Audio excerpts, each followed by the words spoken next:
நாராயணோ குரு அப்படின்னு சொல்லி நமக்கு எல்லாருக்கும் குருவருள் இல்லைன்னா திருவருள் இல்லை. நமக்கு குரு ஆச்சாரியன் முக்கியம். இன்னைக்கும் ஆச்சாரியன் திருநட்சத்திரம் 2.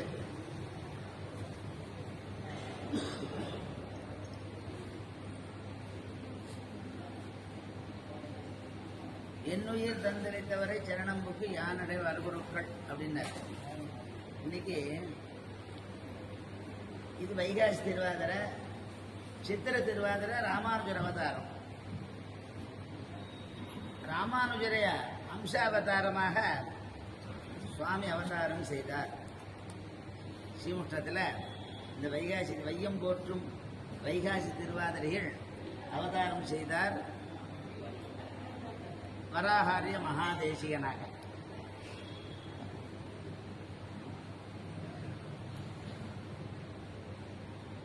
அப்பேற்பட்ட ஆச்சாரியனுடைய ஒரு திருநட்சத்திரம். சுத்த தமிழ்ல சொன்னா பிறந்த தினம், சாம்பிரதாயிகமா சொன்னா அவதார தினம் அப்படின்னு சொல்லுவோம்.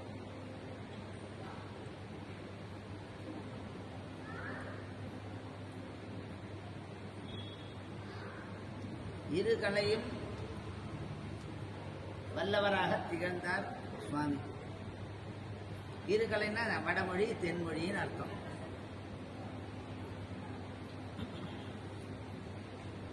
நமக்கு சொரூபமே ஆச்சாரியனை குரும் பிரகாஷயே தீமான் மந்திரம் எத்தனை கோபயேத் அப்பிரகாச பிரகாசாபியாம் ஸ்ரீயதே சம்பதாயுகி சேட சம்ஹிதையில சொல்ற. எப்போ குரு என்ன பண்ற, நம்ம இடத்துல அகவிருள் மாற்றி அந்தகாரத்தை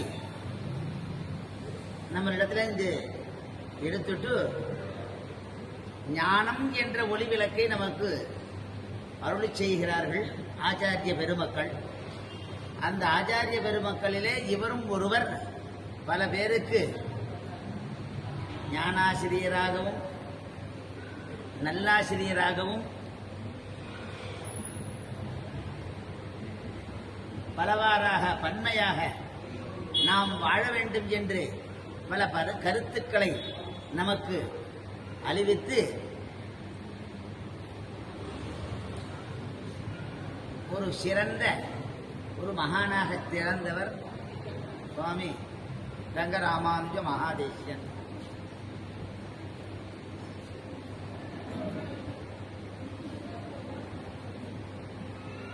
ஸ்ரீமுஷ்டத்திலே சில காலம் அபியாசம் செய்துவிட்டு மதுராந்தகம் பாடசாலையில் வாசித்து அங்கேயும் சில காலம் இருந்து பலகாலம் பெரும்பூதூர் வந்தவர்கள் அவருடைய அனுகிரகத்தாலே சாஸ்திரங்களை கற்று நியாய சாஸ்திரம் என்று சொல்ல உபாங்கம், வேதத்தினுடைய உபாங்கமான பிரமாண சாஸ்திரம், லாஜிக் என்று சொல்லக்கூடியதான அந்த சாஸ்திரத்தை அபியசித்து அப்ப சம்ஸ்கிருதத்துக்கு கொஞ்சம் போராத காலம். இப்பவும் அப்பவே போராத காலம்னா இப்ப எவ்வளவு காலம் இருக்கணும்னு தெரிஞ்சுக்கணும். அதுக்கப்புறம் கல்லாடம் கற்றவரோடு சொல்லாடாதே என்று சொல்வார்கள். தொல்காப்பியத்துக்கு கல்லாடம் என்று ஒரு காமெண்ட்ரி, சேனாவரயம், இளம்பூரணார், நச்சினார்க்கினியம் அப்படின்லாம் சொல்லுவாங்க. அந்த மாதிரி கற்க கஷடர கற்கன்னு நன்கு இருமொழியிலும் வல்லவராக திகழ்ந்தார் சுவாமி. அப்படி அதுக்கப்புறம் கொஞ்ச காலம் சம்பிரதாய தொண்டினை செய்து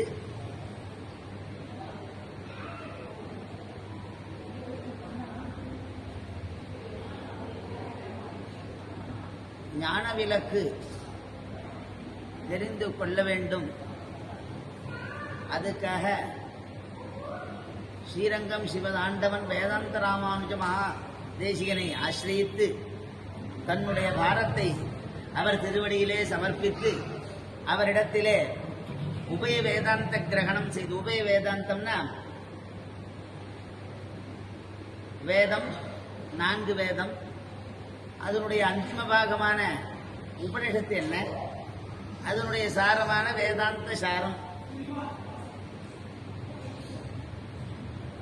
சாராசார விவேகிஞா கரீயாம்சோ விமத்சராக என்று சொல்லக்கூடியதான ஒரு பிரமாண பரதந்திரராக அந்த சாஸ்திரத்திலே விளங்கினார். அதிலே பகவத் விஷயமும் ரகசியத்திரைசாரமும் கீதா பாஷ்யமும் ஸ்ரீபாஷ்யத்தை நன்கு அதிகரித்து அதீதம் அத்தியாபிதம் ஆர்ஜித யச பிரபஞ்சா என்று சொல்லக்கூடியதான பல பேருக்கு அதனுடைய கருத்துக்களை சொல்லி எல்லா ஜனங்களும் அதை கடைபிடிக்க வேண்டும் எங்கெங்கும் அங்கங்கும் சென்று சென்று அதை நிர்தாரணம் செய்து அதை பிரகடனப்படுத்தி ஏதோ ஜாதஸ்ய துருவோ மிருத்யு, பிறப்புன்னா இறப்புன்னு ஒன்று, எம்பெருமானுடைய திருவடி அடைந்தார். ஏதன் மத்தியில 1989ஆம் வருஷம் அந்த சர்வசங்க பரித்தியாகம் பண்ணி சம்பிரதாய தொண்டினை ஏற்றார் ரங்கராமானுஜ மகாதேசிகனாக. ஏற்று பல செயற்கரிய செய்வார் பெரியார் என்று சொல்லக்கூடியதான பல நற்காரியங்களை செய்து சிஷ்யர்கள் நல்வழியில் ஜீவிக்க வேண்டும் என்பதற்காக பல நல்லுபதேசங்களை செய்து ஒரு கிருதகிருத்தியராக திகழ்ந்தார் சுவாமி ரங்கராமானுஜ மகாதேசிகன். அப்பேற்பட்ட சுவாமியினுடைய பெருமையை நாம் பேச வேண்டியதே நம்முடைய கடமை. அப்ப எம்பெருமானுடைய பாதுகா சாஸ்திரத்தினுடைய பெருமையை பேசுகின்ற பொழுது சுவாமி தேசிகன் நிசேஷம் அம்பரதலம் யதிபத்திரிகாசியார் சப்தார்ணவி யதி சமேத்தி மஷீ பவித்ரி வக்தா சஹசிரவதன புருடஸ்வயம் சேத் லிக்கேத ரங்கபதி பாதுகா ரங்கபதி பாதுகையோ பிரபாவான. எம்பெருமானுடைய திருவடி ரொம்ப முக்கியம். அந்த மாதிரி ஆகாசத்தை பேப்பர் பத்திரமாகவும் 7 கடலுடைய ஜலத்தை மையாகவும் சஹசிரவதனாக அவனுடைய பெருமையை பேசுவதெல்லாம் முடியாது. அப்பேற்பட்ட பெருமை வாய்ந்தது அவன் திருவடி. அவன் திருவடியை நமக்கு காட்டுகிற ஆச்சாரியன் ரொம்ப முக்கியம். அவனுடைய பெருமையை பாடுவதும் தத்வத் ரீதியா பாட வேண்டும். ஆகினாலே குருபக்தி பஜனமே நமக்கு ஸ்வரூப பிராப்தியம், நம்முடைய சத்தை. அதற்கு எம்பெருமானுடைய அனுக்கிரகம் வேண்டும். அவனுடைய இன்னருள்,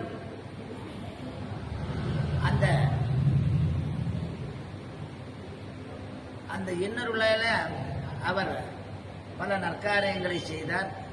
அதுக்கு ஒரு சம்ஸ்கிருதத்திலே கவி என்று சொல்லலாம் ஒரு ஸ்லோகம் பண்ண, ஸ்ரீமுஷ்ணேஷ கிருபாபாத்திரம் ஸ்ரீமுஷ்ணேஷ கிருபாகரம். கரம்னா கையில் ஏந்தியவர். எப்பேற்பட்ட கரியர்!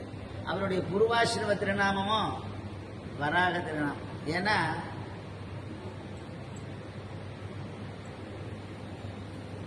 நயாமி பரமாங்கத்தின் வராக சரம ஸ்லோகம்னு பேர். மத்பக்தா எத்திர காயந்தி தத்திர திட்டாமி நாரதன்னு சொன்னார். அந்த மாதிரிலாம் உத்தம கதிக்கு அழைத்து செல்கிறான் எம்பெருமான். அந்த அழைத்து செல்கிற வழியை நமக்கு காட்டுகிறார்கள் ஆச்சாரியர்கள். அதுதான் துன்பற்ற மதுரகவி தோன்ற காட்டும் தொல்வழியே நல்வழியே துணிவாறுகட்டு என்று தேசிகனும் பேசி வந்தார். அவ்வாறு நல்வழியில் நாம் செல்ல வேண்டும், நமக்கு நன்மார்க்கம் அடைவிக்க வேண்டும் என்று பல ஆச்சாரியர்கள் பலவாறாக தோன்றினார்கள். அதில் ஸ்ரீமுஷ்ணம் ரங்கராமானுஜ மகாதேசிகன் தோன்றி நன்கு திகழ்ந்தார். அந்த திகழ்வதற்கு எம்பெருமான் முக்கிய காரணம். ஏன்னா ஜனனி ஜென்மபூமிஷ்ச சொர்க்காதபி கரியசீன், சொர்க்காதபி கரியசி, ரொம்ப மிகவும் உயர்ந்தது. தாயும் தான் பிறந்த நாடும் சொர்க்கத்தை காட்டிலும் மிகவும் உயர்ந்தது. அதனால அந்த எம்பெருமானுடைய அனுகிரகம், ஸ்ரீமுஷ்டஸ்ய ஈசா, ஸ்ரீமுஷ்டத்துக்கு தலைவனாக இருக்கக்கூடிய வராக நாயனார், அவனுடைய உத்தமன அருள், அவனுடைய பிரசாதம், அவனுடைய அருள் இவர் கையிலே இருந்தது. அவர் திருநாமமும் அதே எம்பெருமானுடைய திருநாமம் ஸ்ரீமுஷ்ணேஷ கிருபாகரம் புதவரம். ஞானீது ஆத்மைவ மேமதம்னா கிருஷ்ணன். அந்த ஞானிகளுக்கெல்லாம் என்னுடைய மதம் என்ன, என்னுடைய ஆத்மா அவருடைய ஆத்மா தான் நான் அப்படின்னுக்கிறான். அப்படி சொல்றதான எல்லாரும் சங்கியாவான் கோவிதோ புதா, அப்படி பண்டிதர்களிலே பல பேர் இருந்தாலும் அவர்களெல்லாம் வரிக்கக்கூடியவராக இருந்த ஒரு சிறந்த மகான் ரங்கராமானுஜ மகாதேசிகன் புதவரம். ஸ்ரீபாஷ்யகாரோபமும், ஸ்ரீபாஷ்யகராக வைகாசி திருவாதிரையிலே ஒரு நன்னாளிலே பாஷ்யகாரராக அவதாரம் செய்த பெருமை இந்த சுவாமியை சாரும். அப்படி ரங்கராமானுஜ மகாதேசிகன் ஸ்ரீபாஷ்யகார அபர ஸ்ரீபாஷ்யகராக அவதாரம் செய்த பெருமை சிந்தாதீத விமர்சர. எம்பெருமானுக்கு சிந்தாதீதா, சிந்தனா சிந்தனை, சிந்தனையில் கடந்தவன். அந்த அவனை சிந்தனை செய்ய முடியாத ஒரு திகழ் உடையவன். அந்த மாதிரி சிந்தாதீதன் விமர்சரன். மத மாத்சரிய நமக்கு 6 இருப்பு இருக்கு நம்ம உடம்புல. காமக்ரோத லோபமோக மத மாத்சரியங்கள். அதெல்லாம் ஆண்டாலும் கூடாரை வெல்லும் சீர் கோவிந்தா. நம்மளுக்கு கூடா நட்பு 6 வச்சுட்டு இருக்கோம் நம்ம இடத்துல. அதெல்லாம் வெளியிடதற்கு, அதெல்லாம் நாம் இந்த மாதிரி ஒரு ஆச்சாரியாருடைய அணுக்கனா இருந்து இதெல்லாம் போக்குவதற்கு ஒரு காரணபூதராக இருக்கக்கூடியவர்கள் அவர்கள். அப்படி விமர்சனம் முனிவரம் எப்பவும் மனநசீலராக மந்திர ஜபம் செய்து கொண்டு ஸ்ரீ தத்துவ சம்ஸ்தாபகம். மிதுனமே உத்தேசியம். எம்பிரான் இல்லைன்னா எம்பிராட்டி இல்லை, எம்பிராட்டி இல்லைன்னா எம்பெருமான் இல்லை என்ற தத்துவத்தை நிலைநிறுத்தினார் சுவாமி. ஏற்கனவே பெரியவா சொன்னதுதான். ஆலவந்தார் என்ற சுவாமி சதுஸ்லோகி என்ற கிரந்தத்தை எழுதி அதிலேயே அதுக்கு வியாக்கியானம் செய்தார். அதனாலே ஸ்ரீ தத்துவ சம்ஸ்தாபகம், வேதாந்த துவயசாகரம். 2 வேதம், அதுக்கு அந்தம் 2 வேதாந்தம்.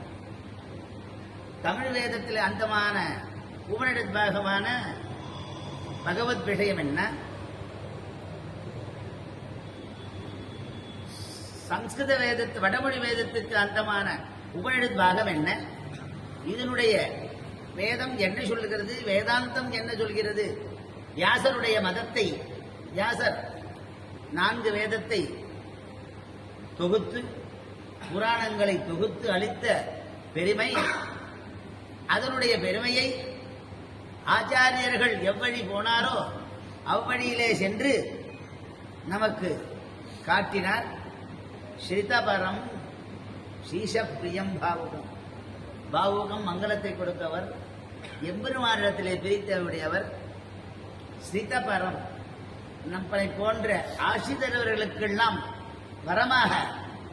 ஏன்னா ஆச்சாரியனே தெய்வம், ஆச்சாரியம் தேவமிவ உபாசிதா அப்படின்னு. ஆச்சாரியனை எம்பெருமானை போல் உபாசனம் செய்ய வேண்டும் அப்படின்றதை நமக்கு தெளிவித்தார். அதனாலே ஸ்ரிதபரம் ஸ்ரிதா ஆஸ்ரிதாக, ஆசிரியர்கள் அவரை அண்டினவர்களுக்கெல்லாம் பரமான விஷயத்தை பறக்க பேசி அவர்களுக்கு உபதேசம் செய்தார், நல்வழியை நாடச் செய்தார். அப்படி சிதம்பரம் அப்பேற்பட்ட அந்த ரங்கராமானுஜனை அவர் எப்பேற்பட்டார்? வந்தே ரங்க தரங்க பங்க மலினம் ஸ்ரீரங்க ராமானுஜம். அப்படியேப்பட்ட ரங்கராமானுஜன் வந்தே வணங்கு. எப்பேற்பட்ட ரங்கே தரங்க பங்க மலினம். மலினம்னா அழுக்கடைந்தவர். எந்த அழுக்கு? ரங்க பங்க மலினம். வங்கே தரங்க ரங்க. ரங்கன்னா இருப்பிடம். நமக்கு எல்லாரும் பூலோக ராஜதானி, பூலோக வைகுண்டம் என்று சொல்லக்கூடியதான ஸ்ரீரங்கம், பிரணவார்த்த பிரகாசகரான எம்பெருமானுடைய பிரகாசத்தை படித்து அவருடைய திருவடி துவடுகளிலே ரங்க தரங்க. தரங்கம்னா பங்கஸ்தரங்க ஒண்ணு அலை. ரங்கத்திலே அலை. எப்பேற்பட்ட அலை? சந்த ஸ்ரீரங்க பிருத்தீச சரணத்ரான சேகராக ஜெயந்தி புவனத்ரான பதபங்கஜரேனவா. அந்த சான்றோருடைய திருவடி துகளும் எம்பெருமானுடைய திருவடி துகள்களிலும் அந்த மலினம் பங்கம், அந்த சேற்றாகிய எப்பேற்பட்ட சேற்று? அந்த எம்பெருமானுடைய ரஜக்கணானவகான்ற அந்த அவனுடைய திருவடி துகள்களிலே இருக்கக்கூடிய அப்பேற்பட்ட ரங்கராமானுஜனை வணங்குகிறேன். அந்த ரங்கராமானுஜனை நாம் வணங்கி வழிபட்டு நல்லருள் நாடுவதே நம் கடமை என்று சொல்லி முடித்துக் கொள்கிறேன். கவிதாரிக்கு சிம்மாய கல்யாண பிரசாதனை சின்னதே வெங்கடேசாய